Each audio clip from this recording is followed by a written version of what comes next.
Al-Jait. Chapitre 1. Entre-temps, le camp s'était éveillé et chacun s'affairait. Maniel ne semblait plus souffrir de sa blessure de la veille et Björn avait presque récupéré. Seul Maître Diom était encore fatigué. Son teint était cireux et il se plaignait toujours de douleurs à la poitrine. Artis Valpierre ne paraissait, toutefois, pas vraiment inquiet. Il a besoin de repos et de rien d'autre, précisa-t-il à Edwin. Tant qu'il n'aura pas passé une semaine au fond d'un lit, il ne se remettra pas. Mais ensuite ça ira, du moins s'il arrête de se prendre pour un jeune homme et de courir dans les bois. Le retour de Salim et de Chiamvit interrompit la conversation. Edwin adressa cérémonieusement la parole au Faël dans sa propre langue et Chiamvit se rasséréna. « Je te remercie, Edwin Tililan », dit-il simplement. Le Faël alla ensuite trouver Yana et s'entretint un long moment avec elle à voix basse. Björn s'avança vers Salim. « Tu m'as sauvé la vie, bonhomme !» affirma-t-il avec force. « Pour la 2e fois !» Le chevalier avait l'air solennel, ce qui n'empêcha pas Salim de sourire. « Je sais », glissa-t-il d'un ton affreusement prétentieux. « Et j'ai peur que cela ne devienne une habitude. Tu ne pourras pas toujours compter sur moi. » Björn ouvrit de grands yeux. Avant qu'il ait pu répliquer quoi que ce soit, Camille intervint. « Espèce de mollusque décérébré !» cracha-t-elle. « Tu n'as rien trouvé de plus bête que de jouer à Spider-Man et manquer de te casser le cou !»« Mais quoi ?» Salim, piteux, se tourna vers le chevalier. « À l'aide !» quémanda-t-il. « Mon jeune ami !» l'assassina le chevalier. « Envisages-tu sérieusement de toujours compter sur moi ?» Quand vous aurez fini de vous disputer, commenta Edwin. Peut-être certains d'entre vous penseront-ils à s'occuper des chevaux, à vérifier le chariot et à préparer les sacs pour la suite du voyage. Le maître d'armes avait parlé avec affabilité, mais il ne souriait qu'à moitié. Tout à coup, le camp s'anima. Camille brossa le cheval de Hans, puis le gris, imitant Eyana qui étriait murmure en lui parlant tout doucement. Björn et Maniel s'activèrent autour de leur monture, puis passèrent l'attelage en revue. Salim les aida à resserrer les sangles, et ce fut lui qui découvrit la traverse abîmée. Comment allons-nous réparer ? Maugréa Björn en se grattant la tête. Commencer par la sortir de son logement, conseilla Chiamvit. Ce être plus facile pour intervenir. Après sa conversation avec Eyana, le Faël avait déambulé dans le camp, l'air morose. Sa défaite lui pesait et il avait du mal à accepter l'idée de devoir rendre des comptes à une alavirienne. Il lui avait fallu un moment pour que sa philosophie naturelle et son sens de l'humour reprennent le dessus. C'était maintenant chose faite, il était souriant et plutôt serein. Tu t'y connais en menuiserie ? Lui demanda Björn plein d'espoir. Un peu, répondit Chiam. Montre-moi cette pièce. Maniel lui tendit la traverse qu'il avait dégagée et le Faël l'observa attentivement. La pièce de bois longue de près d'1 mètre, qui reliait le chariot au sangle du licol des chevaux, était rongée à une de ses extrémités et menaçait de céder. L'idéal est de la changer, expliqua Chiam. Puisqu'il falloir la réparer, je pensais que tu devoir enlever toute cette partie abîmée et renforcer la traverse avec une pièce de bois, taillée à la bonne dimension. Je pouvoir le faire, si vous avoir une scie. Björn regarda Maniel qui fit un signe de dénégation. Alors ça se compliquait, constata Chiam. Je essaie avec mon couteau, mais ça risquait être long. Si on vouloir que ça tenir, il falloir utiliser bois dur. Tu veux que je coupe une manche ? Proposa Maniel. Non, le bois être vert, il bougeait trop. Je taillais la pièce dans une des ridelles du chariot. Ça ne l'abîmait pas, et ça convenir parfaitement. Le Faël inspecta les ridelles à la recherche d'une planche convenant à son projet. Soudain, il poussa un sifflement de surprise. « Vous n'avoir pas de scie » lança-t-il. « Mais si vous possédez la lame qui est à l'origine de ça, je être preneur !» Les autres s'approchèrent. Chiam contemplait l'entaille qu'avait faite Maître Diom avec le poignard dessiné par Camille. « C'est le couteau d'Eyana » répondit Salim avant que Björn ait eu le temps de lui intimer le silence. Chiam se pencha jusqu'à quasiment mettre son nez sur l'entaille. « Ce être incroyable !» proféra-t-il. « Je devoir examiner cette lame !» Sans plus tarder, il se dirigea vers Eyana. « J'ai gaffé ?» demanda Salim. « Je crains que cela ne devienne une habitude !» Je ne pouvais pas savoir. Se justifia le garçon. Peut-être, mais une chose est sûre, si les différentes parties de ton corps faisaient la course, ta langue arriverait de loin en tête, et ton cerveau largement en dernier. Salim prit un air si désolé que Björn ne put se retenir plus longtemps. Il éclata de rire. « Allons !» finit-il par lancer. « Courage ! Eyana va à coup sûr te manger cru, et Edwin écrasera les morceaux qu'elle aura oubliés, mais tout espoir n'est pas perdu !»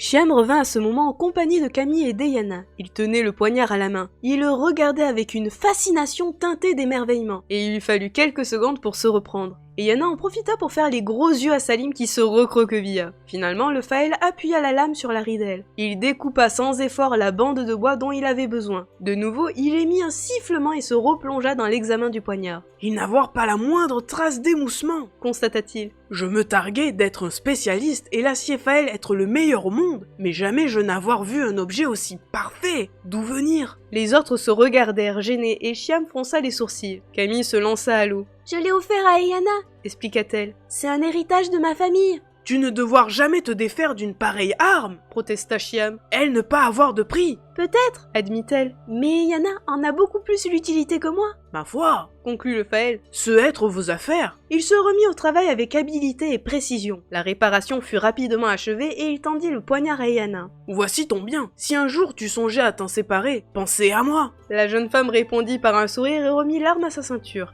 Elle attendit que le Faël se soit éloigné pour se tourner vers Salim qui, sentant approcher l'orage, s'était éclipsé et aidé Edwin à préparer le repas de midi. Elle sourit. Salim était encore brut, plein de défauts, mais lorsqu'il aurait été façonné par l'enseignement marchombre, il deviendrait aussi affûté que la lame de ce poignard.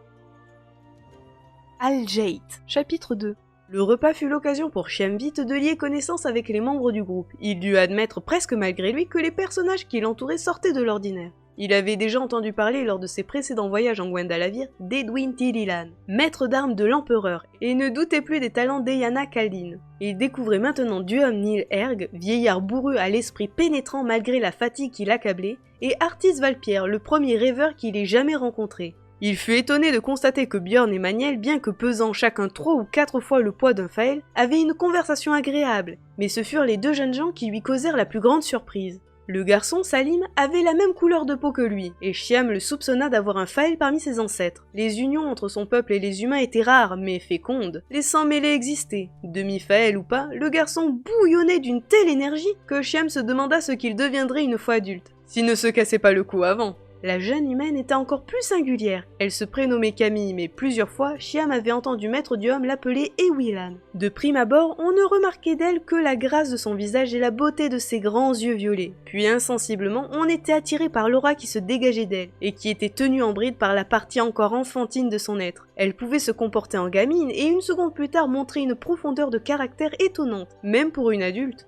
Ses compagnons, s'ils veillaient à ne pas la singulariser, prêtaient toutefois une attention particulière à ses paroles et à ses actes, jusqu'à Edwin Tililan qui ne la quittait pratiquement jamais des yeux. Chiam prit conscience avec ahurissement que Camille était le cœur du groupe, la raison pour laquelle tous voyageaient ensemble, et il se demanda qui était vraiment celle qui se tenait face à lui. Avant de lancer le signal du départ, Edwin et Maniel empruntèrent la passe de la Goule et retournèrent sur les lieux de la bataille de la veille. Le maître d'armes désirait récupérer des flèches et s'assurer qu'aucun danger ne s'annonçait à l'ouest. Salim insista pour les accompagner. Après avoir hésité, Edwin haussa les épaules. Comme tu veux, accepta-t-il. Le spectacle risque de ne pas être joli. Ne t'en prends qu'à toi-même s'il te rend malade.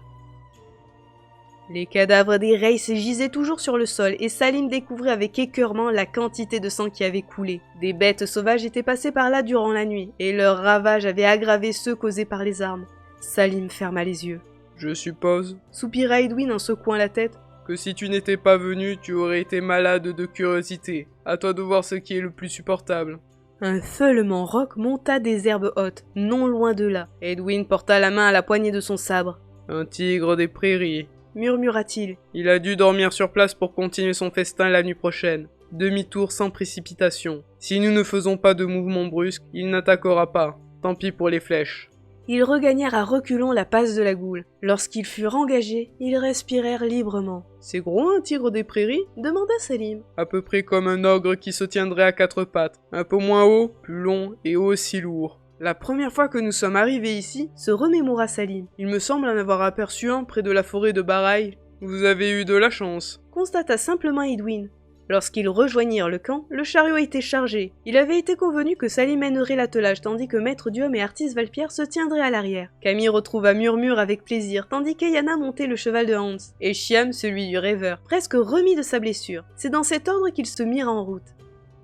À l'est des dentelles vives, la prairie était moins verte. Les hautes herbes pâtissaient du soleil brûlant de l'été et séchaient en se teintant de jaune. Les grands bosquets, toujours aussi nombreux, étaient formés de feuilles plutôt que de résineux. Ils virent une multitude de coureurs, ces petites autruches colorées, et une harde de siffleurs sauvages s'enfuit à leur approche. La piste était large, bien entretenue, des chemins secondaires s'y raccordaient parfois, desservant sans doute des villages. Au milieu de l'après-midi, ils rencontrèrent d'autres voyageurs. Ceux-ci, au nombre d'une douzaine, chevauchaient vers l'ouest, en encadrant une charrette chargée de coffres. Lorsqu'ils les croisèrent, les hommes portèrent la main à leurs armes. Edwin se contenta de leur adresser un bref salut. Des vigiles escortent. Expliqua-t-il lorsqu'ils se furent éloignés. Ils sont sur le qui-vive. En ce moment, toute rencontre représente un danger potentiel, surtout si ce qu'ils convoient a de la valeur. La chaleur devenait écrasante, et Camille fut reconnaissante à Iana de lui tendre un foulard bleu pour nouer sur ses cheveux. Ils traversèrent un village, puis un autre, avant d'arriver dans un gros bourg. Une halte aurait été fort appréciée, mais Edwin décida de poursuivre le chemin. La contrée était désormais constituée d'immenses champs de céréales au milieu desquels se dressaient des fermes ressemblant davantage à des châteaux forts miniatures qu'à de classiques exploitations agricoles. Mes grands-parents maternels ont une ferme comme celle-ci, Expliqua Bjorn à Camille. Le maître agriculteur peut diriger jusqu'à 50 ouvriers qui vivent sur place. Si tu ajoutes les femmes et les enfants, tu comprendras que la bâtisse est un village organisé pour se débrouiller seul, y compris lors des attaques de brigands. Pourquoi n'es-tu pas devenu fermier? Ma mère a quitté l'exploitation pour épouser mon père qui avait fait fortune dans le commerce des peaux. J'ai grandi à Alchen, une ville au nord-ouest de la capitale, près du lac Chêne. Mais j'ai passé beaucoup de temps à la ferme de mes grands-parents. D'abord à jouer dans les granges, puis à courir après les bergères. Plus tard, comme je n'avais aucune disposition pour le négoce, l'agriculture ou quoi que ce soit d'autre, j'ai appris le maniement des armes. J'ai acheté une armure, ma première hache, et je suis parti sur les routes. Il y a peu, j'étais persuadé d'être un parfait chevalier errant, fier et romantique. Je commence à comprendre que j'ai gâché pas mal d'années et d'argent, celui gagné par mes parents, en me cachant la vérité. Piètre acteur, j'ai joué un rôle peu glorieux qui m'emplit de repentir. Mais j'ai déjà eu l'occasion de te dire ça. Camille l'écoutait gravement et Bjorn reprit. Je me demande pourquoi je te raconte de pareilles choses. Un adulte, même aussi puéril que moi, qui se confie à une jeune fille à peine sortie de l'enfance. Ce n'est pas courant et peut-être même pas souhaitable. Allons, trêve d'égocentrisme. Parle-moi de toi, de ta vie d'avant, de ce que tu ressens maintenant. Camille se pencha pour flatter l'encolure de Murmure, puis elle prit la parole. Je crois que je n'ai pas grand-chose à raconter. J'ai l'impression de sortir d'un rêve. J'ai passé 7 ans à vivre au ralenti sans savoir que j'attendais de revenir ici. La famille qui m'a accueillie n'était pas aimante et si j'en ai souffert, j'en suis désormais heureuse. Ainsi, la séparation n'a pas été douloureuse. Je n'ai pas eu d'autre ami que Salim et je crois comprendre aujourd'hui que pendant toutes ces années, je n'étais pas entièrement là-bas. Une partie de moi était restée en Gwendalavir et m'empêchait de m'intégrer complètement. Je me suis réveillée en arrivant, et mes souvenirs ne sont pas plus importants que des rêves que l'on fait la nuit et qui s'estompent le matin venu. Bjorn l'écoutait bouche bée. Mais quel âge as-tu ? Finit-il par dire. Pour parler ainsi. Je ne sais pas bien, je ne sais vraiment pas. Peut-être 14 915 jours, peut-être 14 ou 15 ans. J'ai parfois l'impression d'être un bébé, et d'autres fois je sais que j'ai plusieurs siècles. Est-ce important? Ça ne m'empêche pas d'être moi, tu ne crois pas? Bjorn se frotta les yeux. J'abandonne, Camille. Je ne suis pas assez intelligent pour discuter avec toi. Si tu veux, nous pouvons continuer à la hache de combat. Sinon, je te serais reconnaissant de baisser un peu le niveau. Ne te fais pas plus bête que tu ne l'es, se moqua Camille. Tu as parfaitement compris ce que je te disais. Mais le chevalier avait décidé de jeter le gant. Il lui adressa un clin d'œil et talonna son cheval pour se placer à la hauteur d'Edwin. En début de soirée, une troupe armée se porta à leur rencontre. La garde impériale, annonça Edwin. Il y avait là 6 soldats impressionnants, portant des armures rutilantes et montant des chevaux de guerre. Celui qui les dirigeait leva un bras pour leur intimer l'ordre de s'arrêter. Bonjour! Lança-t-il d'une voix forte. Pouvez-vous me dire ce qui vous conduit sur cette route et quelle est votre destination? Nous sommes au service de l'empereur, annonça Edwin. Et nous nous rendons à Algate. Le guerrier cuirassé eut un mouvement de surprise. Il se mit au garde à vous. Général Tililan, balbutia-t-il. Je ne vous avais pas reconnu. Excusez-moi, je suis désolé. Et le voilà général maintenant, railla Salim à voix basse. Il ne manque plus que le costume de pape à sa panoplie. Edwin tranquillisa le soldat d'un geste. Il n'y a aucun problème. Vous ne pouviez pas savoir qui nous étions, et vous faites votre travail. La route est-elle sûre jusqu'à la capitale? Oui, mon général. Nous n'avons pas d'incident à rapporter. Et après le fleuve, nous avons des postes fixes jusqu'à Algate. Désirez-vous que nous vous escortions? Edwin réfléchit un instant, puis secoua la tête. Ce ne sera pas la peine, merci. Nous avons eu des accrochages entre Alvor et les dentelles, des bandits et des ogres dans les collines de Tage. Le soldat eut l'air gêné. Cette zone n'est pas sûre, mon général, mais nous ne sommes plus assez nombreux pour la surveiller. Nous avons reçu des ordres pour restreindre notre rayon d'action. Nous n'assurons plus que des patrouilles entre le polymage et les dentelles vives. Je comprends. Le tranquillisa Edwin. Bon courage. Merci, mon général. Bonne route à vous. Les gardes impériaux se rangèrent sur le bord de la piste, et Salim fit claquer ses rênes. Il se sentait fier de voyager en compagnie d'un personnage aussi important qu'Edwin. Il ne put s'empêcher de carrer les épaules. Attention! Ironisa Bjorn. Tu gonfles, tu vas finir par exploser. Al-Jait. Chapitre 3. Le soleil se couchait lorsqu'Edwin donna le signal de la halte. Il semblait beaucoup plus détendu depuis leur rencontre avec la garde impériale et le camp fut dressé dans la bonne humeur générale. Ils repartirent tôt le lendemain matin pour profiter de la fraîcheur. Chiamvit avait pris son parti de sa mésaventure et se révéla un agréable compagnon, plein d'humour. Il les régala de savoureuses histoires dans lesquelles il ne manquait pas de railler la prétention des humains. Selon lui, très dominant de leur race, il avait toutefois suffisamment de finesse pour que personne ne se vexe. De longs tronçons de pistes étaient maintenant pavés de dalles rosées, dures et lisses, et leur progression en fut facilitée. La nuit suivante, Edwin ayant décidé de faire une pause dans une auberge, ils dormirent dans des lits au soulagement général. Camille soupira d'aise en s'allongeant sur son matelas, et Yana qui partageait sa chambre sourit. J'ai souvent rêvé d'avoir un lit avec moi en voyage, avoua-t-elle, mais Murmure n'a jamais été d'accord pour le porter. Edwin les laissa dormir tout leur saoul. Quand ils reprirent la route, la chaleur déjà accablante ne parvint pas à ternir le bien-être qu'avait apporté une bonne nuit de sommeil. En fin de journée, ils parvinrent sur les rives du fleuve Polymage. Camille, qui chevauchait en tête à côté d'Edwin, crut tout d'abord que c'était l'océan. Une immensité d'eau fuyant jusqu'à l'horizon, un monde bleu et mouvant sur lequel se découpaient des voiles blanches pour la plupart. Puis elle discerna un relief à la limite de son champ de vision. Le Polymage était bien un fleuve, aussi large que 4 Amazones placées côte à côte. Elle ouvrait la bouche pour crier son émerveillement lorsqu'elle le découvrit. Elle resta muette. Le pont s'élevait vers le ciel, en une courbe gracieuse et puissante à la fois. Il scintillait comme s'il était de lumière et non de matière, et juste avant de toucher les étoiles, redescendait à des kilomètres de là sur l'autre rive. Ses proportions tenaient du miracle, comme la facilité avec laquelle il se jouait de la pesanteur. C'était une merveille de pureté et de perfection. Des larmes montèrent aux yeux de Camille. « Qu'est-ce que c'est » réussit-elle à dire. « L'arche » répondit simplement Edwin. Il s'était arrêté au sommet d'une éminence pour profiter du spectacle, et Camille mit pied à terre. Elle avança de quelques pas et sentit, plus qu'elle ne vit, Salim se placer près d'elle. Les autres, pour ne pas troubler ce moment magique, étaient restés un peu en arrière, silencieux. Éperdu d'admiration, Salim essayait en vain d'imaginer comment des hommes avaient pu réaliser un tel chef-d'œuvre.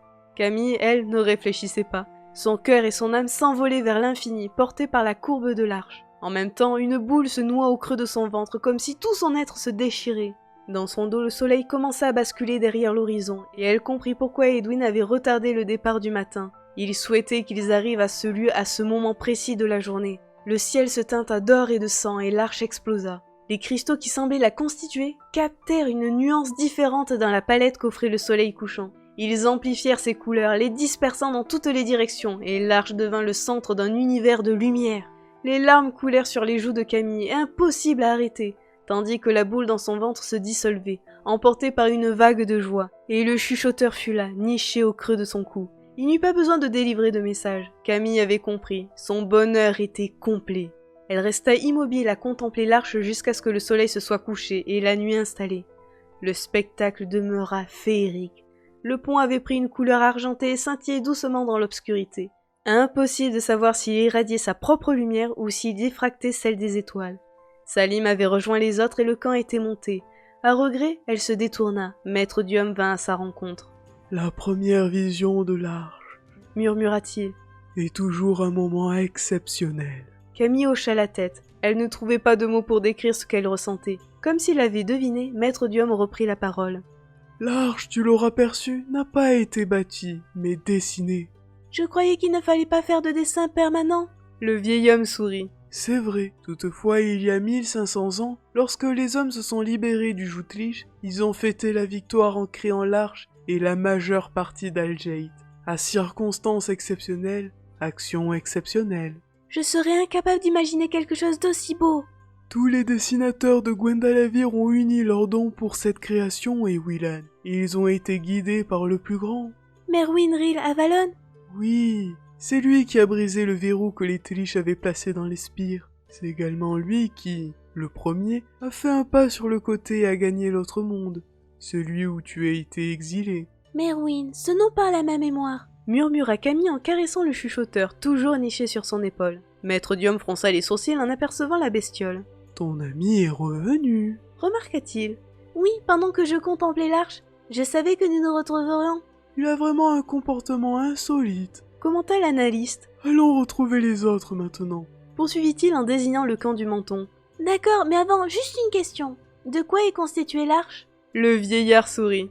Nul ne le sait. Elle a été dessinée pour être inusable, indestructible, et personne n'a jamais pu en prélever un fragment pour l'étudier. Il est toutefois probable qu'elle soit en diamant. Un seul et unique diamant pesant des millions de tonnes et long de plusieurs kilomètres. La présence de l'arche illuminant la nuit avait un effet apaisant, même sur le caractère bouillonnant de Salim qui ne prononça pas plus de 10 mots de la soirée. Camille s'endormit en caressant le chuchoteur. Au matin, la troupe descendit vers le polymage. Plus Camille se rapprochait de l'arche, plus elle se sentait écrasée par sa majesté. « La route passe dessus ?» demanda-t-elle à Edwin. Oui, Répondit le maître d'armes. l'arche est un objet d'art, mais c'est aussi un pont. Ce doit être horriblement glissant. Non, pas du tout. Le problème est ailleurs. Ceux qui ont dessiné l'arche n'ont pas créé de parapet. Il est donc conseillé de le traverser au centre. Il doit y avoir des accidents. Il y en a, c'est vrai, mais moins que tu ne peux le croire. Elle est large de plus de 50 mètres. Les risques sont donc minimes. Camille ne parut pas vraiment rassurée, mais se tut. Au bord du polymage, près de l'ancrage du pont, se dressait un village coquet aux maisons soigneusement décorées. Kazan, le village des attrape-benets. Commenta Bjorn. C'est comme si la réalité de la guerre n'était pas arrivée jusqu'ici. Seuls comptent les affaires. La moitié des habitants exercent le métier d'aubergiste. L'autre moitié vend des souvenirs. Avec le prix d'un repas, tu t'offres une nuit dans un palace à Al-Jaït. Ne me dis pas, Raya Salim, qu'on peut acheter des boules de verre avec une arche miniature à l'intérieur, sur laquelle tombent des flocons de neige quand on la retourne. Bien sûr que si. Et aussi des tuniques brodées d'inscriptions du genre souvenir de l'arche. C'est affreux à en mourir et en plus ça coûte une fortune. Salim éclata de rire. Bjorn, ça me rassure. Quel que soit le monde où il se trouve, les hommes restent les hommes. La fréquentation de Camille a beau affiner tes pensées, tu as encore des difficultés à t'exprimer clairement. Déclara Bjorn en se grattant la tête. Je crains de ne pas avoir saisi le sens de ta maxime. c'est bon Bjorn, oublie, je n'ai rien dit. Bien qu'il soit tôt, de nombreuses personnes déambulaient dans les rues fleuries de Kazan. Chiamvit considérait cette animation avec un sourire ironique. Il paraissait se moquer éperdument des regards étonnés que lui jetaient les passants. Il intercepta toutefois la question silencieuse que lui posait Camille et s'approcha d'elle. Les Faël avoir voyagé dans tout Gwendalavir, et la plupart des humains avoir déjà croisé l'un d'entre nous, mais n'y pas être encore accoutumés. J'avoir l'habitude d'être regardé comme un phénomène. Ce qui me surprendre davantage, c'est être que tes compagnons m'acceptaient sans aucune difficulté. Je te trouve peu différent de nous pourtant. Détrompez-toi, il y avoir un monde entre les humains et les Faël, nos corps avoir des ressemblances, mais nos esprits être dissemblables, totalement, nous ne pas raisonner de la même manière. De près, l'arche était monumentale, aussi large qu'Edwin l'avait annoncé et parfaitement lisse. Elle s'élançait en pente douce vers les nuages. Elle semblait réellement faite de diamants et lorsque les chevaux s'y engagèrent, leurs sabots sonnant clairement, Camille vit la couleur bleue du polymage se refléter à travers son épaisseur. Nous avons de la chance! Remarqua Bjorn. Il y a parfois tant de monde sur l'arche que les gens se bousculent et que certains finissent dans l'eau, quelques centaines de mètres plus bas. Qu'ils finissent tout court en fait. Ne l'écoutez pas, Conseilla Maniel. cet homme est prêt à inventer n'importe quoi pour se rendre intéressant. Lorsqu'une heure plus tard ils parvinrent au sommet de l'arche, Edwin leva la main et Salim arrêta l'attelage. Venez voir, Proposa le maître d'armes. cela en vaut la peine. Camille et Salim le rejoignirent en marchant prudemment et se tinrent à ses côtés, au bord du vide. La vue était magique. Les bateaux qui naviguaient sur le polymage paraissaient insignifiants, mais le fleuve conservait, même de si haut, toute sa puissance et sa majesté. Le vent soufflait fort à cette altitude, et Camille se cramponna à Salim. « Du calme, ma vieille !» railla ce dernier. « Ce n'est pas parce que j'ai le cerveau lent que tu peux compter sur moi pour t'envoler. » La remarque tira un sourire à son amie. Les moments de gaieté qu'elle avait l'habitude de partager avec Salim lui manquaient, et elle se promit de faire en sorte de les retrouver. La descente de l'arche fut rapide, et la troupe gagna un village ressemblant à s'y méprendre à Kazan. Ils le traversèrent sans ralentir. Tant que ce fut possible, Camille se tourna sur sa selle pour voir l'arche, puis lorsque celui-ci eut disparu définitivement, elle se concentra sur la route, en se rappelant ce que lui avait raconté Maître Duhomme. Merwin Ril Avalon et les dessinateurs de Gwendalavir avaient imaginé l'arche, mais aussi la majeure partie d'Algeit. Quelle merveille leur réservait la capitale! Algeit, chapitre 4.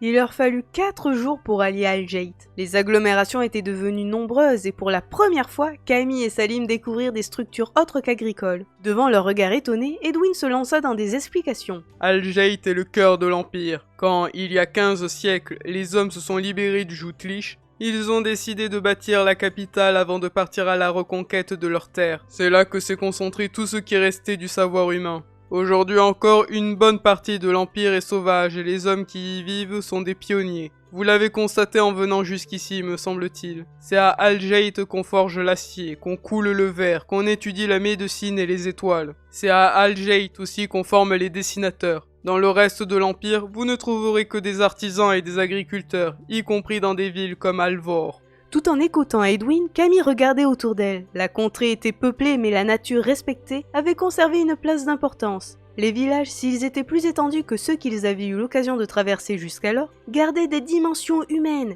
Il n'était pas rare de voir un animal sauvage traverser la piste ou jaillir d'un taillis. Camille soupira en pensant à ce que les hommes avaient fait au monde qu'elle avait quitté. Ici, l'air était pur, même près des grandes forges, et l'eau des rivières au cœur des bourgs restait douce et limpide. « Qu'arriverons-nous à Algeit ?» demanda-t-elle à Eyana qui chevauchait près d'elle. « Cet après-midi, je pense. » « Est-ce que la ville sera aussi impressionnante que l'arche ?» Camille dut se contenter d'un sourire en guise de réponse.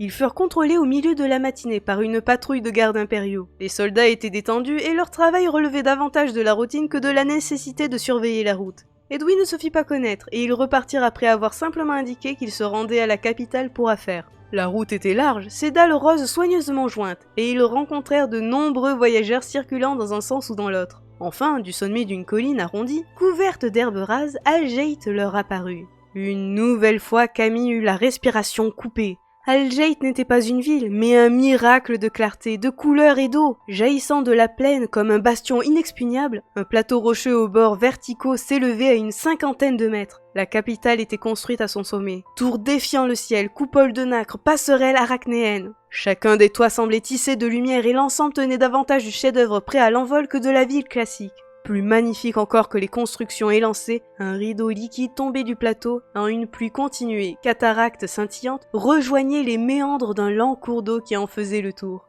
La piste empruntait un pont brillant de 1000 feux bleus, qui se courbait jusqu'à atteindre une brèche, dans le plateau. Là, un dôme translucide protégeait le passage de l'eau qui jaillissait du sommet. Chacune des milliards de gouttes se teintait alors d'une nuance azurée, et nimbait les alentours d'une lumière surnaturelle. Le marine se mariait avec l'outre-mer ruisselant sur du cyan, ricochait sur de l'indigo. Autant l'arche était un paragon de pureté, autant Algeit était un jaillissement de formes éblouissantes, de lignes étourdissantes éclairées par la symphonie lumineuse de sa chute d'eau éternelle. Salim se figea de saisissement et Edwin lui tapota l'épaule. « Comment disais-tu déjà ?» se moqua-t-il. « Vous avez le train, l'avion, c'est ça ? Bienvenue à Algeit.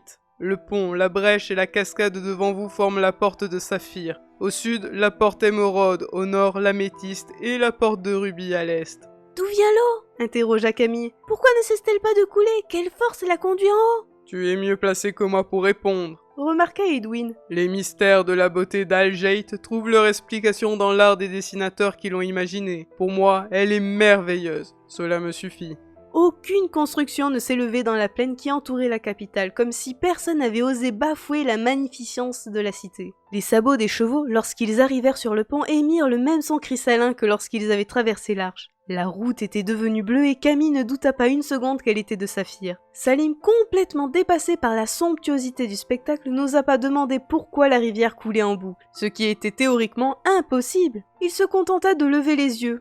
Les tours d'Algeit n'étaient plus visibles sous cet angle. Ils s'engagèrent sous le dôme, où l'eau ruisselant autour d'eux teintait tout de bleu. Autre enchantement, l'air était étonnamment sec, et le vacarme qui aurait dû résulter de la chute de l'eau n'était qu'un bruissement. La brèche de saphir franchie, Algate s'étendait devant eux. Tout d'abord, une place pavée de grandes dalles couleur d'azur, au-dessus de laquelle s'entrecroisaient des passerelles de cristal. Des tours ensuite, hautes et fines, puis des rues aux perspectives enivrantes. Impossible de savoir ce qui avait été dessiné et ce qui avait été construit. La ville entière semblait magique. Edwin se pencha vers Camille. J'aurais aimé, Lui expliqua-t-il. te faire entrer au palais par la porte des songes, mais je crains que ce ne soit pas discret. Nous allons passer par la bouche de la garde impériale. Le maître d'armes guida ses compagnons à travers la ville. Camille et Salim écarquillaient les yeux devant les merveilles qui s'offraient à eux, comme si la beauté de la ville interdisait toute satiété, jusqu'à Edwin qui dévorait du regard les constructions vertigineuses qui les surplombaient. La bouche de la garde était une gigantesque tour cylindrique qui paraissait de verre opaque, et s'élevait vers le ciel sans autre ouverture qu'une importante porte ronde. 8 gardes se tenaient là, figés à une impressionnante garde à vous.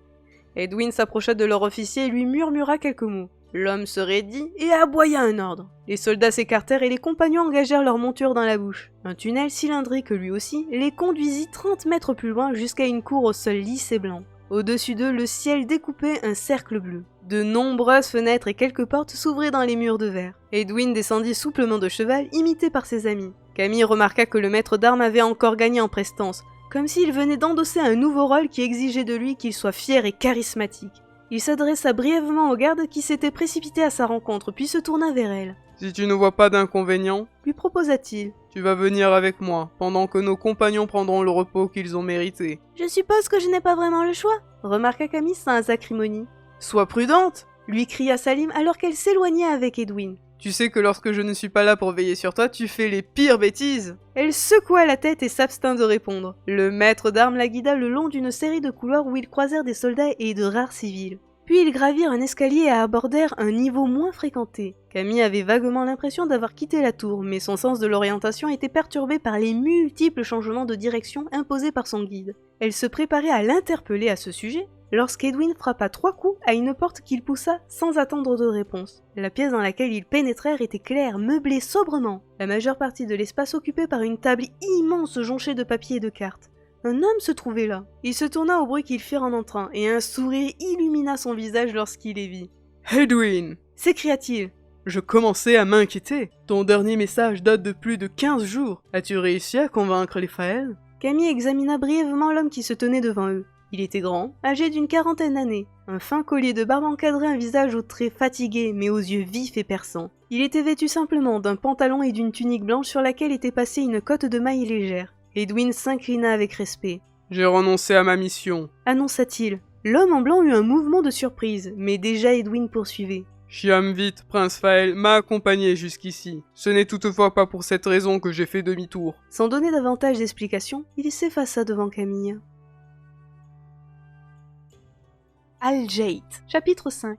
Silafian, empereur de Gwendalavir, scruta le visage d'Edwin qui n'ajouta rien. Son attention se porta alors sur Camille. Il l'examina pendant presque 1 minute, sans un mot. Puis son regard se mit à briller. Il s'approcha et posa les mains sur ses épaules. Tu as les mêmes yeux que ta mère. Finit-il par déclarer. Vous savez qui je suis? S'étonna Camille. Le souverain hocha la tête. Camille ne put deviner si l'émotion qu'elle percevait en lui était causée par le revirement de son maître d'armes ou par son arrivée. Qui d'autre qu'Ewilan Gil Sayan pourrait empêcher mon vieil ami Edwin de mener une mission à bien? Il la contempla à nouveau avant de poursuivre. Tu es le portrait d'Alicia. Quiconque a vu ta mère une fois ne peut l'oublier, et j'ai passé beaucoup de temps avec tes parents. Je suis heureux qu'Edwin t'ait retrouvé, mais je regrette que tu reviennes à une époque aussi troublée.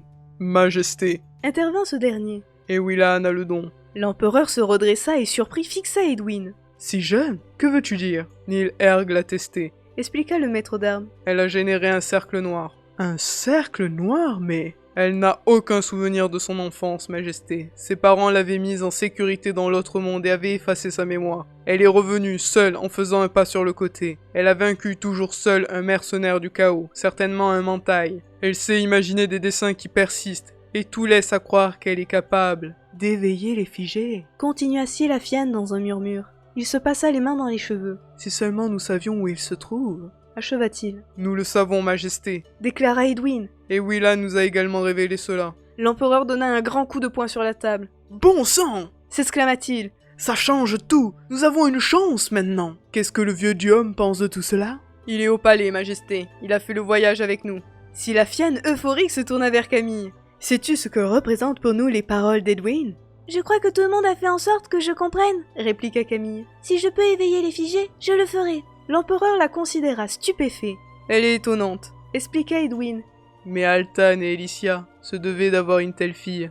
Nous pouvons être fiers d'eux et d'elle, ajouta-t-il. Camille dévisagea le maître d'armes. Elle avait été surprise de discerner une telle émotion dans sa voix. Il n'avait jamais laissé deviner qu'il connaissait intimement ses parents. L'entendre les appeler par leur prénom fit naître dans son esprit une foule de questions qu'elle se promit de lui poser. « Nous avons du travail, Edwin, » reprit l'empereur. « Raconte-moi tout depuis le début. Nous prendrons ensuite les décisions qui s'imposeront. » Le maître d'armes jeta un regard interrogateur vers Camille et Silafiane continua. « Je crois qu'Ewilan a gagné un peu de détente. » Il se tourna vers elle. « Je vais te faire raccompagner. Nous nous reverrons plus tard. » « Si je peux me permettre, » intervint Edwin. « Je suis sûr qu'elle aimerait retrouver les compagnons qui ont fait le voyage avec nous. »« Évidemment. Où sont-ils ? » ?»« Dans la bouche de la garde. »« Je vais donner l'ordre qu'on leur prépare un appartement au palais. » Camille s'attendait à voir l'empereur tirer un cordon pour appeler un serviteur, mais il se mit à dessiner. Une cloche retentit dans une pièce voisine, lui tirant une esquisse de sourire.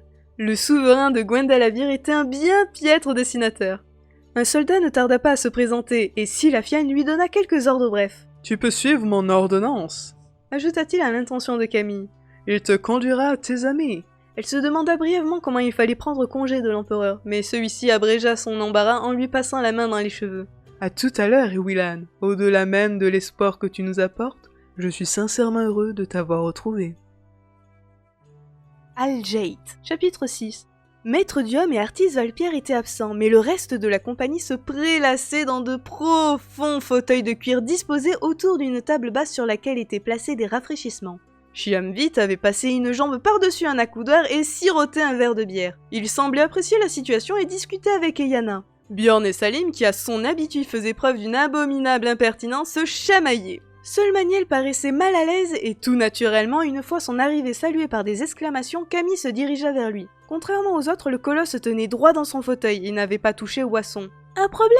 s'enquit-elle. Maniel regarda autour de lui indécis, avant de répondre. « Je n'ai rien à faire ici. »« Que veux-tu dire ?»« Je suis un simple soldat. Ma place n'est pas dans le palais de l'empereur. »« Mais tu as couru les mêmes dangers que nous ?» objecta Camille. « Tu as vécu les mêmes moments difficiles. Il est normal que nous nous retrouvions ensemble. » Les autres s'étaient tus et suivaient l'échange avec attention. Maniel sourit tristement. « Le danger fait partie de la vie d'un soldat. » exposa-t-il. « Ce que tu as vécu est sans doute exceptionnel pour toi, mais constitue mon quotidien. Je ne dois m'attendre à rien d'autre. Je ne suis ni noble ni riche, ma place est devant les portes de la ville à surveiller les entrées ou au cœur des batailles à combattre les raïs. C'est ainsi. Edwin Tililan me l'a encore rappelé avant que nous atteignions Algate. » Camille se sentit envahie par un flot de colère. « Tu dis n'importe quoi !» s'exclama-t-elle. « En quoi la noblesse ou l'argent ont-ils un rapport avec la place qui doit être la tienne ? Eyana, Bjorn, aidez-moi à lui expliquer que... » Elle se tut en voyant les figures fermées de ses compagnons. Chiamvit prit la parole. « Tu comprends maintenant pourquoi je te dis que les Faël et les humains être différents. Chez nous, seule la valeur comptait. La naissance et l'or ne vouloir rien dire. Un Faël devenir ce qu'il avoir envie de devenir, pas un homme.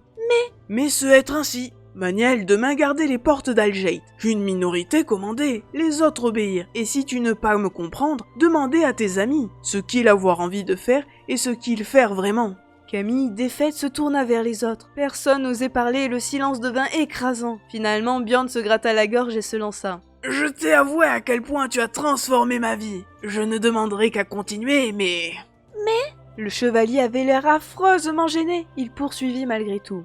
Avant d'arriver à Algate, Edwin Tililan m'a également annoncé que mon rôle s'arrêtait là. Des hommes de la Légion Noire vont prendre le relais. Je repars demain, une nouvelle fois, sans but. Camille prit une profonde inspiration et se tourna vers Eyana.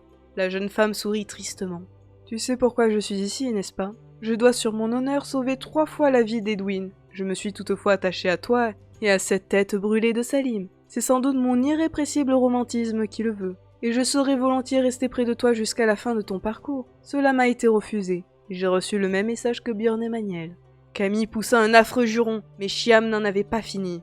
Que crois-tu donc ? Qu'Edwin Tililan allait te chouchouter et t'entourer de tes amis ? je ne pas savoir quelle être ta mission, et je ne surtout pas vouloir la connaître. Par contre, je comprendre qu'elle être importante pour l'empereur et son général maître d'armes. Il n'y a à voir que ça qui comptait. L'amitié et les sentiments être partie négligeables. Imaginais-tu que Salim avoir le droit de continuer avec toi? Je être prêt à apparier mon arc, qu'on lui avoir déjà prévu une voie de garage. Alors comprendre Maniel lorsqu'il te dire qu'il ne pas avoir sa place ici. Camille serra les poings. Vous auriez envie de continuer? Siffla-t-elle. Ça vous est interdit? Chacun à sa place, c'est ça? Personne n'a soulevé d'objection? Tu viens, Salim? Le garçon se leva d'un bond. Pas de problème, ma vieille. Lança-t-il avec entrain. Je te suis. Sur qui vas-tu passer tes nerfs cette fois? Sur ce faux jeton d'Edwin! Cracha-t-elle. Suivie de son amie, elle sortit par la porte qu'elle avait franchie quelques minutes plus tôt. Qu'est-ce qu'on a fait? S'inquiéta Bjorn. Ça risque de chauffer. Rien, répondit doucement Yana. On ne fait rien. Un sourire s'épanouit sur ses lèvres, reflet de celui qui fendait le visage de Chiam. Bjorn faillit insister, mais il se ravisa et laissa éclater un rire joyeux. Général des armées de Gwendalavir, Énuméra-t-il. maître d'armes de l'empereur, vainqueur des 10 tournois, commandant de la Légion Noire. Je parie 100 pièces d'or sur la petite. Pari non tenu, S'exclama Chiam vite. il n'avoir aucune chance. À chacun des pas qui la rapprochait d'Edwin, la colère de Camille croissait. Elle marchait à grande enjambée et Salim avait du mal à suivre. Il est vrai qu'il perdait beaucoup d'énergie en boutade, lancé plus pour se rassurer que pour la distraire. Étrangement, elle atteignit sans difficulté la pièce où elle avait rencontré l'empereur. Elle l'entra sans frapper. Silafiane et Edwin, penchés sur des cartes, levèrent la tête. Et Willan? S'exclama Edwin. Que fais-tu ici? Est-il vrai que vous avez refusé le droit à Bjorn et à Yana de nous accompagner? Est-il vrai que Maniel va se retrouver scotché aux portes de la ville, à compter les passants? Est-il vrai que vous avez prévu de nous séparer, Salim et moi? Le ton de Camille était allé croissant pour finir sur un cri. Salim en resta béat d'admiration, mais lorsqu'Edwin se redressa furieux, il se sentit tout à coup minuscule et insignifiant. Ça suffit, Willan. Asséna le maître d'armes. Je sais ce que je fais et ton avis ne m'intéresse pas. Salim, à cet instant précis, aurait préféré se retrouver face à un Telich plutôt que face à Edwin. Pâle, les dents serrées, le maître d'armes était effrayant. La réaction de son ami le laissa pantois. Elle éclata d'un rire mauvais. Je m'appelle Camille, Cracha-t-elle. Willan, et je refuse d'obéir à vos ordres idiots et arbitraires. Je refuse d'abandonner mes amis. Ne sois pas stupide. Lança Edwin en se dominant difficilement. Il ne s'agit pas d'amitié mais d'efficacité. Bjorn et Maniel, pour courageux qu'ils soient, ne valent pas au combat les hommes de la Légion Noire. Diom est trop vieux pour continuer, et Yana ou Chiam manque de discipline. Quant à Artis, c'est un rêveur, je n'ai pas à prendre de décision à son sujet. Peux-tu comprendre ça? Camille avait croisé les bras et défié Edwin du regard. Vos légionnaires ne sont rien pour moi. Ils ont beau être des surhommes, ils sont incapables de sauver l'Empire. Bjorn et Yana et les autres ont fait leurs preuves jusqu'ici. Ils désirent continuer, ils en ont le droit. Silafiane ouvrit la bouche pour intervenir, mais Edwin ne lui en laissa pas le temps. Tais-toi! S'emporta-t-il. Tu n'es qu'une gamine capricieuse, tu me fais perdre mon temps, va-t'en! Camille devint livide. Je suis capricieuse? Siffla-t-elle. Vous êtes un dictateur. Vous voulez que je m'en aille? Je ne demande pas mieux. Allez donc ordonner aux sentinelles de se réveiller. Et si elles n'obéissent pas, peignez-les en bleu. Elle renifla sèchement et leva le menton d'un air fier. Elle attrapa le bras de Salim et soudain, Edwin et l'empereur se retrouvèrent seuls. Elle a fait un pas sur le côté! S'exclama Silafiane. Où est-elle allée? Il faut la retrouver! Edwin avait déjà quitté la pièce. Al-Jait, chapitre 7. Tu ne crois pas que tu en fais un peu trop? Salim et Camille déambulaient côte à côte, au cœur de la foule qui arpentait les rues d'Al-Jait. Le pas sur le côté les avait conduits dans la cour intérieure de la bouche de la garde. Les soldats postés à l'entrée n'avaient pas bronché à leur passage, et depuis presque une heure, ils se promenaient en admirant les merveilles de la capitale. Tu n'es pas d'accord avec ce que j'ai dit? Si, bien sûr, mais quand même, c'est à Edwin que tu parlais. Camille s'arrêta et regarda son ami dans les yeux. Salim, si tu n'es bon qu'à te moquer des braves gens comme Bjorn et que tu t'écrases dès que tu es confronté à des Edwin, tu vas dégringoler dans mon estime. Le garçon bafouilla une réponse inintelligible et Camille lui sourit. Elle avait été trop dure envers lui. Elle savait bien ce qu'il avait voulu dire. J'ai un peu exagéré, Admit-elle. mais ça m'a soulagée. Et ma diatribe va peut-être faire évoluer les choses. Tu n'as pas l'intention de renoncer alors? Bien sûr que non. On va les éveiller, ces figés. Ne serait-ce que parce que j'ai quelques questions à poser à une certaine Elearil Morianval, qui a trahi mes parents. Et Edwin? Laissons-le mariner un peu dans son jus. Ça ne doit pas lui arriver souvent. En attendant, nous avons la possibilité de nous retrouver et de découvrir une ville de contes de fées. Ça ne te plaît pas? Ça me plaît, ma vieille, ça me plaît vraiment. La nuit était tombée depuis longtemps, la cité continuait toutefois à briller d'une lumière aussi claire que celle du jour, chacune de ses façades irradiant une couleur différente. Il y avait toujours autant de monde dans les rues, et à plusieurs reprises ils croisèrent des Faëls. Finalement, ils se lancèrent à la conquête des hauteurs de la ville. Ils empruntèrent d'abord un escalier vertigineux s'enroulant autour d'une flèche de jade, puis une série de passerelles cristallines qui semblaient aussi fragiles que de la dentelle, mais étaient en réalité aussi résistantes que l'acier. Un nouvel escalier les propulsa un peu plus vers les sommets. À chaque niveau, ils rencontrèrent des promeneurs, des commerces, des lumières, de l'animation. Salim désigna une tour qui s'élançait plus haut que les autres. « Ça te tente ?» proposa-t-il à Camille. « Du sommet, on doit voir jusqu'au bout de l'univers !» Alors n'hésitons pas! Ils franchirent des ponts arachnéens si élevés qu'à plusieurs reprises Camille ferma les yeux. Une fois arrivés, ils découvrirent une entrée et s'y engagèrent. L'endroit, à l'écart du tumulte de la ville, était presque désert. Un escalier en colimaçon s'élevait à l'intérieur des murs. Ils gravirent une centaine de degrés avant de déboucher à l'air libre. Ils étaient parvenus au point culminant de la cité.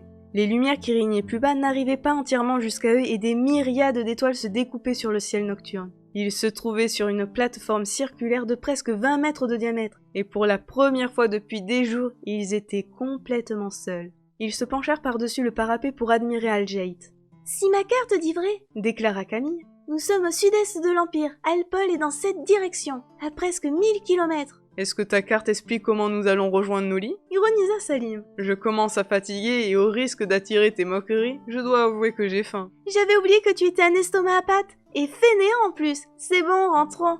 Mais si tu arrives à tenir le coup, j'aimerais qu'on se promène encore un peu. Autant profiter de ce moment de liberté, tu ne crois pas ? Comme tu veux. Ils se préparaient à redescendre, lorsque des pas se firent entendre dans la montée d'escalier. Ils n'eurent pas à patienter longtemps. Une haute silhouette émergea sur la plateforme. Camille sentit un frisson lui parcourir le dos. Elle recula brusquement, entraînant Salim avec elle. Mais commença ce dernier. Il eut un chointement. Une lame d'acier brilla à la clarté des étoiles. Merde, jura Salim. Un mercenaire du chaos. Camille raffermit sa prise sur le bras de Salim et dessina son pas sur le côté. Il ne se passa rien. Le mercenaire avançait vers eux. Il était vêtu d'une armure de cuir noir et portait sur l'épaule une répugnante masse gélatineuse qui ressemblait au croisement d'un crapaud et d'une limace. Un gommeur, expliqua-t-il d'une voix où l'ironie le disputait à la haine. Cet affectueux compagnon a la curieuse faculté de rendre impossible l'utilisation des spires. Intéressant, non ? Camille et Salim avaient reculé jusqu'à sentir le parapet dans leur dos. Ensemble, ils jetèrent un bref coup d'œil en bas. Le mercenaire eut un vilain rire. C'est une possibilité, persifla-t-il. La chute sera longue, mais la fin rapide. Je ne vous promets pas de faire aussi vite. Avec ceci. Il fouetta l'air de son épée et les deux amis sursautèrent. Allons, cracha le mercenaire. Au travail. Al-Jait, chapitre 8. Nous sommes donc d'accord, répéta Edwin. Maniel et Björn, vous partez côté sud et parcourez les grandes avenues. Et Yana et Shiam, vous vous occupez des niveaux supérieurs. Je m'emploie à verrouiller les portes de la cité. Artis attendra là, au cas où il reviendrait. Le rêveur hocha la tête. Le soldat et le chevalier se mirent presque au garde à vous. Mais le Faël ne broncha pas et la jeune marchande se contenta de sourire. Edwin les regarda, surpris. Vous n'êtes pas d'accord ? S'étonna-t-il. Tu nous as expliqué que notre rôle était fini. Lança Yana. C'est d'ailleurs pour ça que Camille t'a envoyé promener si je ne m'abuse. Assume seul tes décisions, maintenant ce n'est plus mon problème. Le maître d'armes se contint avec difficulté. Les choses ont changé, admit-il. Et j'avoue, m'être trompé. Il faut que vous m'aidiez. Les mots avaient été difficiles à prononcer, mais ils n'entendirent pas la jeune femme. Où as-tu vu jouer ? Railla-t-elle. Que 5 malheureux comme nous pouvaient fouiller Al-Jait ? Nous n'avons pas le choix, nous sommes les seuls capables de les reconnaître. Tu n'es même pas sûr qu'ils soient encore en ville. Des gardes les ont vus franchir la bouche. Où voudrais-tu qu'ils se trouvent ? Il faut essayer, j'ai besoin de votre aide. La petite est la seule à pouvoir éveiller les figés, et elle est en danger. Les triches ont dû repérer son pas sur le côté. Qui sait ce qu'ils vont lui envoyer cette fois ? Shiam plissa les yeux. Ce être donc ça, apprécia-t-il. J'avoir compris que la jeune fille est importante, mais pas à ce point. Éveiller les sentinelles de Gwendalavir, rien d'autre. Elle peut le faire, c'est exact, déclara Edwin. Et il y a urgence. Nos armées sont en train de se faire tailler en pièces par les dessinateurs Tlich et les cohortes Race. Artis Valpierre, qui n'avait encore rien dit depuis qu'il avait rejoint le groupe, grimaça. C'est si sérieux que ça ? Edwin les considéra avec gravité. La situation est presque désespérée, annonça-t-il. Tous nos hommes sont au nord et ils affrontent d'énormes difficultés. Ils tiennent le coup, mais cela ne durera pas indéfiniment. Un message de Saïl Muran, le seigneur d'Alvor, est arrivé avant-hier. Il estime que nos armées résisteront 1 mois, peut-être 2 mais pas davantage. Quand elles céderont, les Raïs ravageront l'Empire en quelques semaines, sans rencontrer la moindre résistance. Aljet sera rasé, Gwendalavir et ses habitants ne seront plus qu'un souvenir.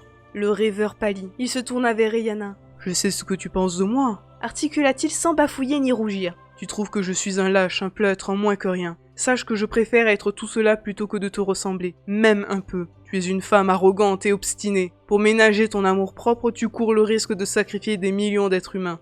Tu me fais honte. La jeune femme éclata de rire, mais tous virent que la tirade avait touché sa cible. C'est bon, lâcha-t-elle. Je vous aiderai à chercher l'aiguille dans la meule de paille. Mais je pose 2 conditions préalables. Nous retrouverons les 2 jeunes, pas seulement Camille, et quand ce sera fait, nous étalerons sur la table en toute égalité la suite de l'aventure. Tous se tournèrent vers Edwin. D'accord. Finit-il par dire. Je m'engage à ce que ceux qui auront envie de continuer, continuent. À cet instant précis, Camille se matérialisa dans la pièce juste à côté d'eux. Elle était couverte de sang. En découvrant la présence d'Artis, son regard s'illumina.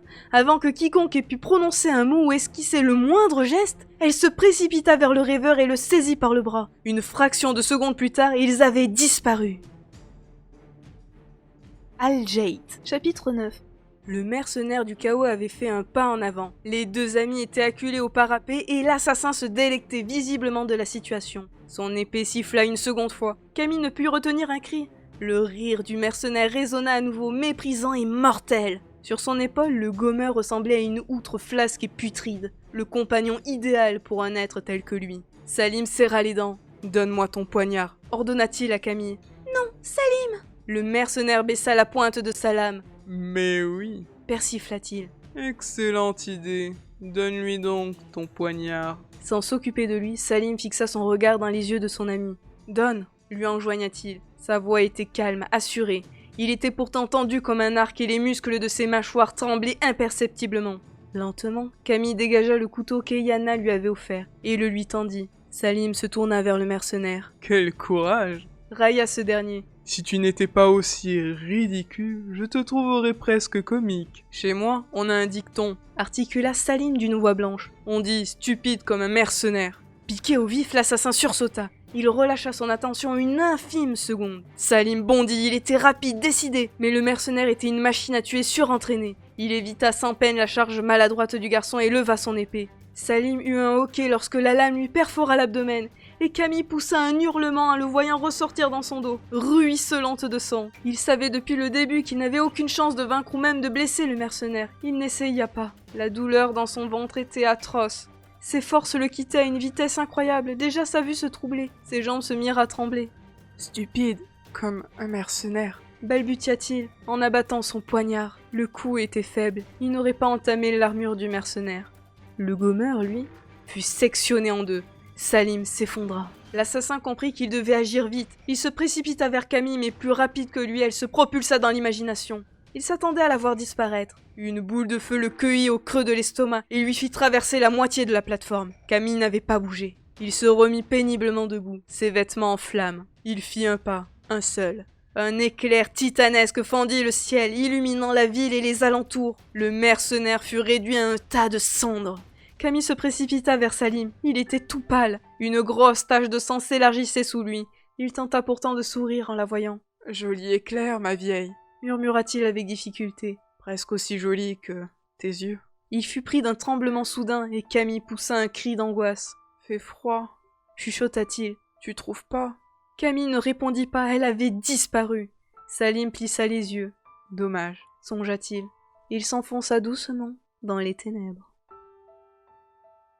À côté du corps du garçon, Artis Valpierre était agenouillé. « Sauve-le, Artis, je t'en supplie. Il n'est pas mort, pas vrai, Artis? Artis !» Aljet, chapitre 10. Edwin Tillian se tenait droit devant ses compagnons. Son air était grave et ses mâchoires crispées faisaient saillir les muscles de son cou. Le silence était total. L'empereur Stylafian n'avait pas souhaité être là, alors que Maître Duhomme, malgré sa faiblesse, avait insisté pour venir. Il se tenait appuyé contre Artis Valpierre qui le soutenait de son mieux. Björn avait voulu lui avancer un siège, mais l'irascible vieillard l'avait envoyé promener. Tout le monde était debout. Il était hors de question qu'il assiste assis à l'événement. Le maître d'armes inspira profondément, et les autres retinrent leur souffle. « Je suis désolé. » articula-t-il d'une voix claire et sonnante.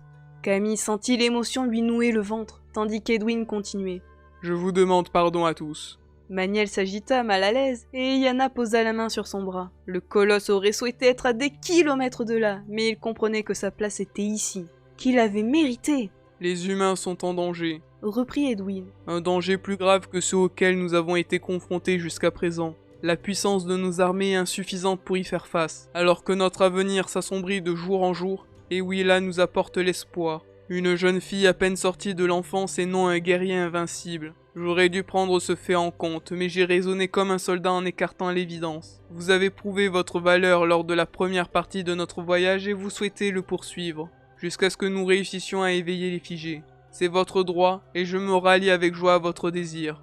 Björn ne put s'empêcher de gonfler le torse et Chiambit lui jeta un regard ironique. Edwin se tut quelques secondes. Son discours lui avait coûté, bien qu'il ait pensé chacun des mots qu'il avait prononcés. Lorsqu'il se sentit de nouveau maître de lui, il poursuivit, une ombre de sourire sur les lèvres.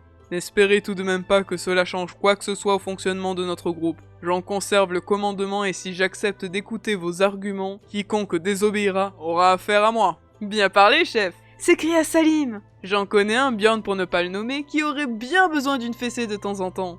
Camille éclata de rire, imité par tous les autres. Salim était passé si près de la mort que c'était un miracle qu'Artis l'ait sauvé.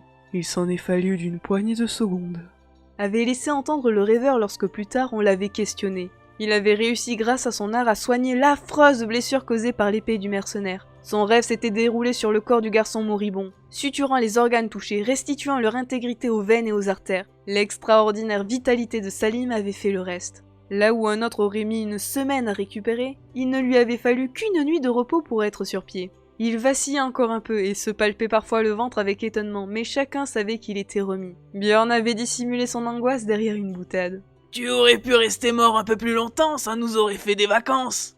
La plaisanterie n'avait tiré qu'un demi-sourire à Camille. Une fois Salim hors de danger, elle avait traversé un terrible moment de désarroi, que la blessure de son ami n'expliquait qu'à moitié. Elle revoyait sans cesse l'éclair qui avait réduit le mercenaire du chaos en cendres. Il avait jailli d'un ciel limpide et l'assassin n'avait pas eu l'ombre d'une chance. Elle se connaissait suffisamment pour savoir qu'elle ne regrettait pas son geste, mais la force qui avait alors déferlé en elle la tourmentait. En comparaison, son dessein de l'orage et son combat à Paris lui paraissaient bien pâles. Elle se demandait avec appréhension quelles étaient les limites de son don. Si limites il y avait. Certes, Salim est presque rétabli, mais nous ne partirons que dans 3 jours. Déclara Edwin. Je croyais qu'il y avait urgence, objecta Yana. Il y a urgence, c'est vrai. Cela ne signifie pas que nous devons nous précipiter tête baissée dans les bras des Reis. Les Tlish ignorent qu'Elearil Morianval a révélé à Ewilan l'endroit où sont détenus les figés. Ils savent cependant où nous sommes et surveilleront par précaution les accès à Alpol. Si nous ne voulons pas que notre voyage devienne un piège mortel, il va falloir user. Edwin déroula une carte sur la table et la maintint avec des verres. Le chemin le plus logique pour allier Alpol, surtout quand on est pressé, est la route du nord qui relie la capitale à Alchen. Nous allons donc passer par là, demanda Björn. Et affronter une cohorte Rey par jour, envoyée par les Tlish? Non merci, nous allons faire un détour. Un grand silence accueillit ces paroles. Nous retrouverons le Polymage, un peu au nord de l'Arche. Là nous embarquerons sur un navire qui nous conduira au lac Shen. Ce sera plus long mais plus sûr. Et les Tlish ne se douteront de rien, ironisa Yana. Je ne le pense pas, répondit gravement Edwin. D'autant qu'un convoi avec des soldats jouant nos rôles partira en même temps que nous par la route du nord. La jeune marchande réfléchit un instant. Ça peut marcher, admit-elle. Et après Alsheim? Difficile de prévoir à l'avance, ça dépendra beaucoup des combats et de la position des Reis. Pourquoi attendre 3 jours alors? Intervint Camille. Edwin se tourna vers l'analyste. Diom doit mener une recherche cruciale. Diom? Le vieillard se racla la gorge avant de confier. Le gardien. Le gardien? Reprit Camille. Quand Elearil Morianval t'a parlé à l'orée de la forêt de Baraï, elle t'a bien dit qu'un gardien l'a surveillé. J'ai cru qu'il s'agissait d'un Tlish. Hélas non. Il y a de fortes chances que le gardien en question soit beaucoup plus redoutable. Plus redoutable qu'un Tlish? S'écria Salim. J'ai de sérieuses raisons de croire qu'il nous faut connaître l'identité de ce gardien. poursuivit l'analyste sans tenir compte de l'interruption. Mais pourquoi donc, bon sang? S'exclama Bjorn. Pour l'affronter avec des chances raisonnables de succès. Des histoires, des légendes font référence à lui. Il faut que je me les procure et que je les étudie. Seule la bibliothèque du palais m'offre cette possibilité. Salim se demanda si Maître Diom avait encore toute sa tête pour perdre 3 jours à lire des contes de fées. Mais comme personne ne se manifestait, il préféra pour une fois se taire. Edwin eut le mot de la fin. Nous avons également besoin de repos. Nous sommes en sécurité à Algate. Chacun de nous devrait en profiter. Et Willan pour rencontrer les maîtres dessinateurs de la capitale, Bjorn et Maniel pour se procurer une nouvelle armure. Quant à toi, Miphaël, l'empereur a le très grand désir de faire ta connaissance. Tu nous honorerais en conférant avec lui du futur de nos peuples. Ce ne sont bien sûr que des propositions. Chacun de vous est libre, ne l'oublions pas. Algate. Chapitre 11. Au cours de l'après-midi qui suivit cette réunion, chacun vaqua à ses occupations. Chiam vite rencontra l'empereur, et Yana partit à la découverte d'Algate. Artis Valpierre aurait souhaité que Salim se repose encore un jour ou deux, mais le garçon se démena pour accompagner la marchande, et bien entendu, personne ne put le retenir. Bjorn prit Maniel en charge pour le guider dans la cité à la recherche d'un équipement. L'empereur avait placé l'armurerie du palais à leur disposition, mais le chevalier insista pour qu'il se débrouille seul. J'ai de l'argent, Affirma-t-il. assez pour acheter 10 armures si je le veux. J'ai envie d'en offrir une à mon ami et je ne vais pas m'en priver. Je n'aime pas l'idée de ressembler à un garde impérial. Sois dit sans te vexer, Maniel, et ainsi nous aurons l'occasion de découvrir les meilleures tavernes de la ville. Les deux compères partirent donc ensemble sous le regard vaguement envieux d'Artis. Tu ne veux pas les accompagner ? Lui proposa Edwin. Je ne pense pas être capable de supporter un 10e de la dose d'alcool que ces deux-là vont ingurgiter. Répondit le rêveur. Il faut de plus que je surveille l'état de santé de Maître Diom. Mais je vais parfaitement bien, Affirma le vieil analyste. Je dois étudier à la bibliothèque et je n'ai pas besoin que tu sois dans mes pattes. Un sourire, chose rare, éclaira le visage du rêveur. Je ne vous importunerai qu'aujourd'hui. Le rassura-t-il. Demain, à la première heure, je vous laisserai pour rejoindre Féréane. Tu ne continues pas avec nous? S'étonna Camille. Artis écarta les bras en signe d'incertitude. Maître Carboist m'a enjoint de vous accompagner jusqu'à Algate. Je dois maintenant prendre des ordres auprès de la confrérie rattachée à la capitale. La décision de poursuivre l'aventure à vos côtés ne m'appartient pas. Camille soupira. La notion de hiérarchie l'insupportait et elle ne comprenait pas les gens qui abandonnaient volontairement leur liberté. Artis prit conscience de sa critique informulée. Obéir peut être un choix. Affirma-t-il avec force. C'est celui que j'ai fait pour progresser dans la voie du rêve, et je ne pense pas qu'il soit critiquable. Ne sois pas si prompte à juger. Tu as raison, Artis. S'excusa-t-elle. Nous te devons beaucoup et il serait malvenu de ma part de l'oublier. Tu as sauvé les vies d'Eyana, de Bjorn, de Salim et certainement celles de Maître Diom. Je ne te critique pas, je formule le vœu que tu viennes avec nous, du moins si tu le désires. Le rêveur parut affreusement embarrassé. Il rougit à son habitude et se passa les mains sur le visage avant de balbutier. Je le souhaite, jeune femme, je le souhaite du fond du cœur. Il se détourna ensuite et Camille échangea un regard surpris avec Edwin. Le comportement du rêveur ne cessait de la dérouter. Qu'il ait appelé jeune femme la déconcertait. Malgré ce que prétendait Salim, elle n'était pas si âgée que ça.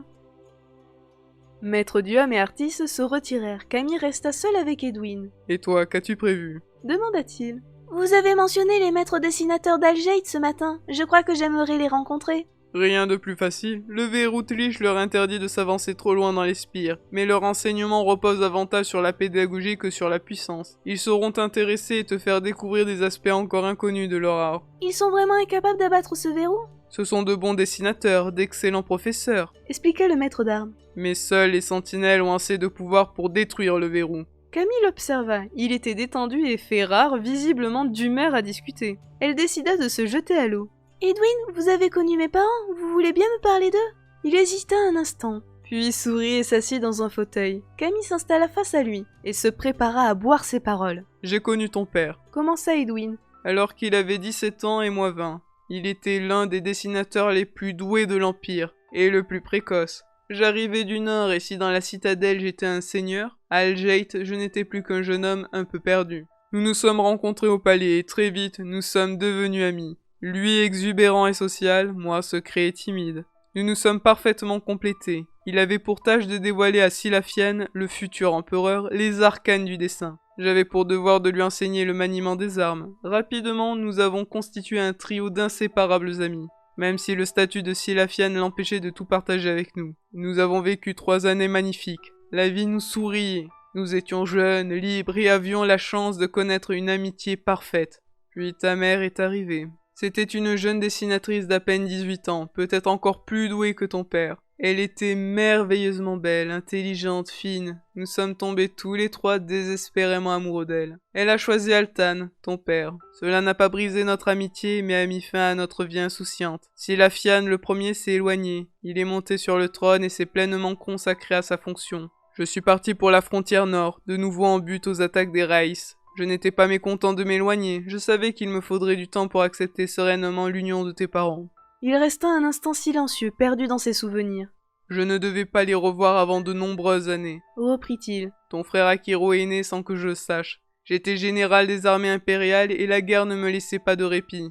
J'ai tout de même appris qu'ils avaient intégré ensemble l'ordre des Sentinelles. Cela ne m'étonna pas. Depuis Merwin, l'Empire n'avait pas connu d'aussi brillants dessinateurs. Les affrontements avec les Rays ont fini par se calmer et j'ai pu revenir à Algeit. C'était il y a 14 ans. Tu venais juste de naître. J'ai retrouvé tes parents avec joie. Je me rendais compte à quel point ils m'avaient manqué.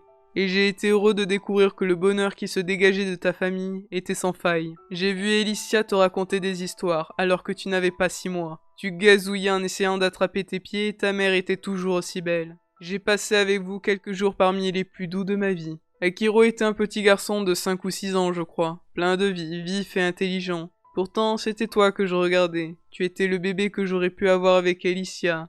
Et si je n'étais plus amoureux, ton sourire m'emplissait d'une douce mélancolie. Les troubles ont repris au nord et les pirates Aline ont commencé leur incursion au sud. Je suis reparti me battre. Je n'ai jamais revu tes parents. Edwin se tut, les yeux perdus dans le vague. Doucement Camille se leva. Elle s'approcha de lui et déposa un baiser sur sa joue. Le maître d'armes passa la main dans ses cheveux et sourit. Tu connais toute l'histoire, conclut-il. Et comble d'ironie, nous voici partis pour délivrer Eliaril Morianval, alors qu'elle a sans doute causé la mort de tes parents. Camille s'approcha un peu plus de lui. Je vais te révéler un secret, murmura-t-elle. Quelque chose que je n'ai dévoilé à personne. Edwin la regardait avec surprise. Alors qu'elle s'écartait d'un pas, elle se tint un instant devant lui, puis appela d'une voix douce un peu hésitante. Maman ? Le chuchoteur apparut aussitôt à sa place favorite, niché sur son épaule. Edwin n'eut pas le temps de s'étonner. Le message résonna non dans l'esprit de Camille, mais dans la pièce entière. Prends soin des Willan, Edwin, je te la confie. Quoi qu'il arrive, rappelle-toi qu'elle est ce qui compte le plus au monde pour moi. Je sais que je peux te faire confiance, mon ami de toujours. Je suis heureuse que tu sois près d'elle. Je pense à toi. Les derniers mots s'éteignirent et le silence retomba. Total. Une larme perla au coin de l'œil d'Edwin, qu'il essuya machinalement. Il serra Camille contre son cœur en murmurant. Promis, Elicia, c'est promis. Algeit, chapitre 12.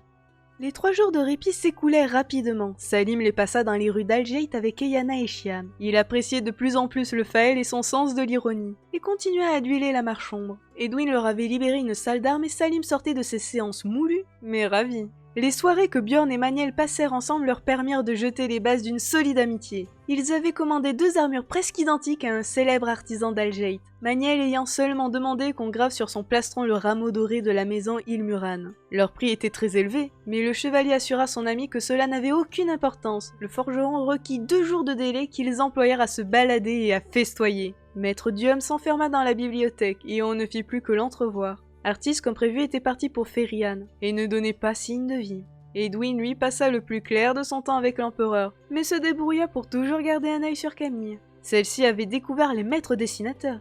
Dès le premier jour, elle comprit qu'ils ne seraient peut-être pas les modèles qu'elle attendait. « Tu peux dessiner, tant que tu demeures dans le palais. » L'avait rassuré Maître Dium en insistant sur la dernière partie de sa phrase. Il avait désigné du doigt les soldats en armure sombre postés dans les couloirs et les endroits stratégiques. Les hommes de la Légion Noire sont capables d'exterminer tout assassin que les Tlish seraient assez sots pour envoyer ici. C'est leur principale tâche depuis quelques mois, et ils ont démontré leur efficacité. Profites-en pour dessiner. Quand nous repartirons, il te faudra de nouveau t'abstenir. Le premier exercice proposé par les maîtres fut la création d'une flamme. Camille se souvint d'une phrase d'Edwin. Allumer le feu à l'aide d'un graphe est une chose que beaucoup de gens savent faire ici. En poussant un soupir de résignation, elle obtempéra. Son dessin, pour simple qu'il fut, impressionna fortement les maîtres qui se regardèrent surpris. La suite fut à peine plus complexe. 1 heure plus tard, Camille s'ennuyait à mourir. J'ai l'impression d'être de nouveau au collège, songea-t-elle. Elle s'obligea pourtant à poursuivre sans rechigner, et en fut récompensée. Ses professeurs interrompirent leur programme et l'un d'eux, Maître Ellis, s'adressa à elle. Excusez-nous, jeune fille, si nos exercices vous ont paru simplistes. Nous voulions être certains que vous étiez aussi doués qu'on nous l'annonçait. Si vous êtes d'accord, passons maintenant au travail que nous réservons d'ordinaire aux élèves beaucoup plus âgés que vous. Camille respira, elle allait enfin s'amuser. Elle ne fut pas déçue. Les maîtres dessinateurs la mirent face à d'astucieux défis où sa rapidité et son imagination comptaient autant que son pouvoir. Elle dut créer de l'eau, du feu et toutes sortes de matières pour répondre aux exigences toujours plus grandes des enseignants. Elle jongla avec les couleurs, les formes, les textures et à chaque piège trouva une réponse. Quand le cours s'acheva, elle fut chaudement félicitée. À demain! Lui lança Maître Ellis. Nous avons travaillé la créativité et vous avez été remarquable. Le verrou dans les spires nous interdit d'explorer l'axe du pouvoir. Aussi, lors de la prochaine séance, nous privilégierons la volonté. J'ai hâte de vous pousser dans vos retranchements et de trouver vos limites. Camille ne voulait pas paraître prétentieuse. Aussi ne releva-t-elle pas cette dernière phrase. Elle se savait très loin d'approcher ses limites. La séance du lendemain consista à un affrontement de volonté. Une boule blanche en verre d'1 mètre de diamètre avait été posée sur une table. Maître Ellis la montra à Camille en lui expliquant l'exercice. C'est très simple. Je vais colorer cette sphère en rouge et vous vous efforcerez de la rendre bleue. Vous êtes prête ? Camille hocha la tête et immédiatement le dessin du professeur se matérialisa. La boule devint écarlate. À son tour, elle se jeta dans l'imagination. Elle n'eut aucune difficulté à intervenir dans la création de Maître Ellis. Et la grosse sphère, abandonnant le rouge, se teinta d'une jolie couleur turquoise. Le professeur tenta de reprendre le contrôle du dessin. Avec intérêt, Camille vit ses efforts se briser contre sa couleur sans qu'elle ressente la moindre tension. Le front de l'enseignant s'emperla de sueur. Il se tourna stupéfait vers ses confrères. Ils échangèrent un regard et Camille les sentit se lancer eux aussi dans les spires. L'air autour de la boule parut crépiter d'une vague lueur vermeille, mais l'objet garda sa parfaite couleur bleue. Les 5 professeurs redoublèrent d'efforts. En vain. Au bout de quelques minutes de cette joute stérile, Camille en eut assez. Elle se rendait compte que les maîtres dessinateurs n'admettraient jamais leur défaite. Comme elle savait qu'ils n'avaient aucune chance de réussir. Aurait-elle été moins sûre de sa supériorité, elle les aurait laissés gagner, par simple courtoisie. Mais qu'ils aient uni leur pouvoir alors qu'il s'agissait au départ d'un défi de Maître Ellis ne lui semblait pas des plus honnêtes. Elle modifia légèrement son dessin. La sphère commença à clignoter. Turquoise, marine, turquoise, marine, turquoise. Une inscription s'étala sur sa surface en lettres dorées. Tricher n'est pas jouer. Cette tentative d'humour marqua la fin des leçons de Camille. Les maîtres dessinateurs lâchèrent prise, l'air atrocement vexés et se retirèrent sans un mot. C'était juste pour rigoler. Essayait d'expliquer Camille à Maître Duhomme un peu plus tard. L'analyste ne put s'empêcher de sourire. Je ne nie pas que ce devait être joli, mais tu ne t'es guère montré diplomate. Je vous assure qu'ils sont mauvais. Ils sont moins bons que toi, corrigea Maître Duhomme. Mais ça, on s'en doutait. Il n'en reste pas moins d'excellents professeurs quand ils ont affaire à des élèves normaux. Tu es peut-être la meilleure dessinatrice qui ait vu le jour depuis Merwin. N'en profite pas pour accalmer de pauvres pédagogues. Camille leva les yeux au ciel. J'étais censée apprendre. Le vieil analyste lui lança un regard énigmatique. Qui sait si tu n'as pas appris Ewilan? Qui sait? Camille retrouva Salim et Yana et Chiam. Ils visitèrent Al-Jade, profitant au mieux de ses merveilles. Ils furent rejoints par Björn et Maniel qui avaient reçu livraison de leur armure, puis par Artis Valpierre qui leur annonça sa participation à la suite du voyage. Quand Edwin les avertit que le départ était proche, un même frisson d'exaltation les parcourut. Les liens qui les unissaient s'étaient encore renforcés, jusqu'à Chiamvit qui, pour la première fois de sa vie, se prenait à apprécier le contact des humains au point de ne pas songer à les quitter. Camille, au-delà de sa mission, attendait avec impatience l'instant où elle rencontrerait Elearil Morianval. Elle allait obliger la sentinelle à lui révéler où étaient ses parents, et rien ne l'empêcherait de les sauver.